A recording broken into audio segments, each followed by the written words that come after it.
Hello students, so let's read this question. The question is find the shortest distance between the lines whose vector equations are r vector is equal to I plus 2j minus 4k plus lambda times 2i plus 3j plus 6k and r vector is equal to 3i minus 3j minus 5k plus mu times minus 2i plus 3j plus 8k. सो हमें दो vector equations दी गई है दो lines की.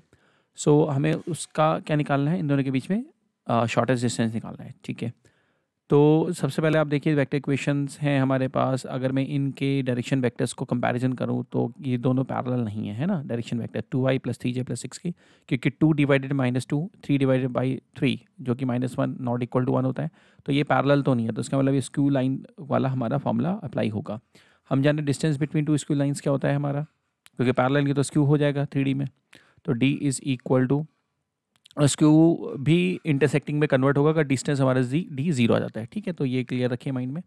तो D हमारा कैसे निकलता है, A2 vector minus A1 vector dot B1 B2 vector cross product whole divided by modulus of B1 vector cross B2 vector.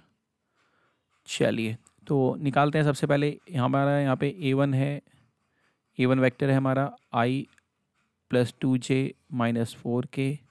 A2 vector जो है हमारा 3i minus 3j minus 5k. सो इससे A2 में देयरफॉर जो A2 माइनस A1 हो जाएगा that will be equal to 2i minus 5j minus 5k plus 4k, तो minus k हो जाएगा. तो this is B1 cross B2 निकालते हैं हम. तो B1 क्रॉस B2, तो B1 हमारा यहाँ पे है 2i plus 3j plus 6k. B2 vector जो होगा हमारा that is equal to minus 2i plus 3j plus 8k. Simplify करता तो देयरफॉर जो B1 क्रॉस B2 वेक्टर होगा वो तुम्हारा i j k. First row में स्केलर कंपोनेंट्स B1 के तो 2 3 6, सेकेंड थर्ड रो में, तो सेकेंड रो में हमारा 2 3 6 आ जाएगा. थर्ड रो में हमारे scalar component second vector minus 2 3 8. Simplify करते हैं इसको, तो आई लिखा हमने. फर्स्ट रो फर्स्ट कॉलम 8 3 जो 24 माइनस 6 3 जो 18 minus j. First row second column 8 2 जो 16 प्लस 12. फर्स्ट रो 8 3 जो 24 माइनस 18 माइनस j. 8 2 जो 16 plus 12 plus k vector bracket में आ जाएगा हमारा 3 2 जो 6 प्लस 6. तो हमारा कितना आ जाएगा i के साथ जो कंपोनेंट आया हमारा, तो 24 माइनस 18 दैट विल बी 6. ये हो जाएगा माइनस 28j और लास्ट में आ जाएगा 12k. So this is what B1 vector cross B2 vector. ये दोनों आने के बाद अब आप देखिए हमारे पास फॉर्मूला अप्लाई करते हैं. तो डॉट प्रोडक्ट तो देयरफॉर अब हम लिख सकते हैं, तो that will be equal to, तो डॉट प्रोडक्ट करते हैं A2 minus A1 with B1 cross B2. सो ये आपका आने वाला है, इसको B2 को सबस्क्रिप्ट में लिख देते हैं.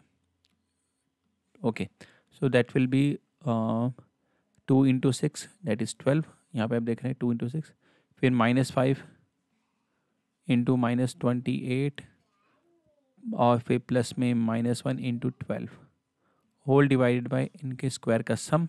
केस में क्योंकि मैग्नीट्यूड B1 तो इस जगह 6 का स्क्वायर प्लस माइनस 28 का स्क्वायर प्लस 12 का स्क्वायर. सिंप्लीफाई करते हैं. तो न्यूमरेटर में अगर आप देखेंगे तो पहले तो आप आ जाएगा 12 तो एज इट इज़ रहेगा, माइनस माइनस प्लस जाएगा 28 इंटू 5. 28 इंटू 5 आप करेंगे तो आपका आएगा 140 माइनस 12. ये 12 सही है, 12 आपका कैंसिल आउट, तो 140 आ जाएगा न्यूमरेटर में. डिनोमिनेटर में 6 का स्क्वायर 36 प्लस 28 का स्क्वायर करेंगे तो माइनस माइनस प्लस हो जाएगा, वो तो नोन है. तो ये आ जाएगा आपका 784 प्लस 12 का स्क्वायर आपको पता ही होता है कि 144 होता है. सो ये करने के बाद सिंप्लीफाई तो हमारा एडिशन हो जाएगा. इनका कहते हैं न्यूमरेटर में आ जाएगा हमारा 140, डिनोमिनेटर में इसका स्क्वायर तो कितना हो जाएगा 36 प्लस 784 प्लस 144 है, तो ये आपका आ जाएगा 964. इसको आप सिंप्लीफाई करेंगे तो आपके पास आ जाएगा 964 का अंडर रूट, 964 का अंडर रूट आपका आ जाएगा 2√41, जो कि अगर आप लिखेंगे तो ये आ जाएगा 2 रूट में 241 और न्यूमरेटर में 140 कैंसिल आउट करेंगे तो ये 70. तो 70 डिवाइडेड 2√41 यूनिट्स. ये क्या है distance between these two lines. तो this is the shortest distance और ये हमारी लाइन स्क्यू है क्योंकि तभी हमारा डिस्टेंस पॉजिटिव मतलब ये नॉन जीरो आ रहा है. बच्चों, I hope you understood it well. Best of luck.